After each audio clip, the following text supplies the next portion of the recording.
Far-leaning policies growing more common on both sides of the aisle in the race for the White House. So John Keller takes a look at how it could impact votes in 2020. Here's Keller at large.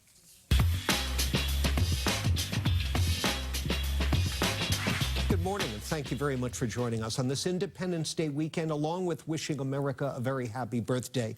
We want to depart from the usual parade of politicians and take a step back and give you some historical context on what's happening in our political culture. Here to help us do that is Greg Weiner, the provost of Assumption College and an associate professor of political science. He's written extensively about the work of Edmund Burke, the 18th century British statesman considered one of the founding fathers of modern conservatism. Professor, welcome. Hi, thank you for having me. Good to have you here. Thanks for coming in.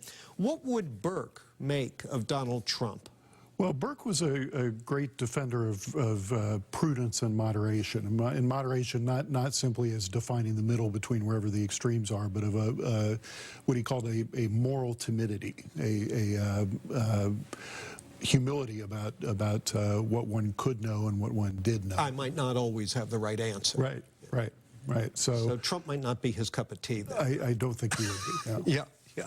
So in a recent article for the website The Bulwark, entitled "The Problem with the Democrats' No Enemies to the Left Strategy," you wrote about your concerns that by sort of shunning moderation in favor of left-leaning policies, Democrats are potentially shooting themselves in the foot. Why?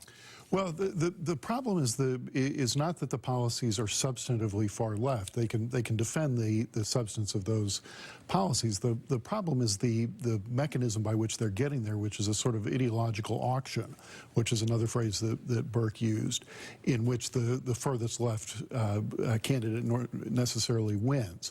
So the result of that is going to be that you have to travel ever further left, hence the French Revolutionary slogan, "No enemies to the left."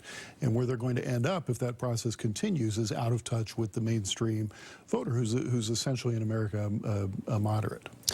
Wasn't the lesson of Trump's rise that extremism can sell if it's packaged properly? Well, I don't know what the part of the lesson of Trump's rise is that he spoke to people who weren't being spoken to. So I'm not sure we had a clean test of whether moderation would work. I mean, we could say the lesson of Bill Clinton's rise was that moderation sells. Barack Obama, by comparison, was fairly moderate figure, gave problems to people on the left. So I think Trump is an aberration in our politics, not a lesson for the future.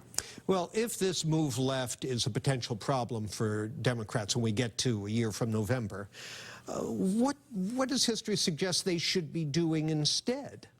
Well, they should be substantively defending what they believe in, but they should not be mechanistically moving ever further to the left. I think there are two lessons from history. One is that moderation, if it is a substantive moderation, works.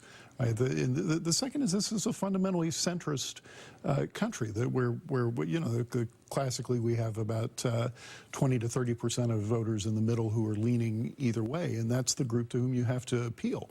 Part of the problem is that we've so democratized the nominating process that the incentive is to appeal to the most intensely partisan members of your base rather than to that centrist voter. That's been happening for a long time now. That started in the 1970s with the so-called McGovern reforms. Yeah, and you really only had the rise of the primary process in the late, I believe the New Hampshire primary dates to the late 50s, and then the 50s, 60s, and on. Right, and as recently as the 1968 conventions, you still had party insiders whose incentive is to win elections, not to pass purity tests, still largely determining who the nominees are. I guess that ended for good with the Democrats getting rid of the superdelegates, the party officials and so forth, who... Yes, which is, I think that did end it for good, and that I think leaves us without a moderating force in the primary process. All right, let's take a break, Professor. When we come back, let's talk a little bit about whether there's a place for moderates and moderation within the Republican Party when we continue. So please stay with us.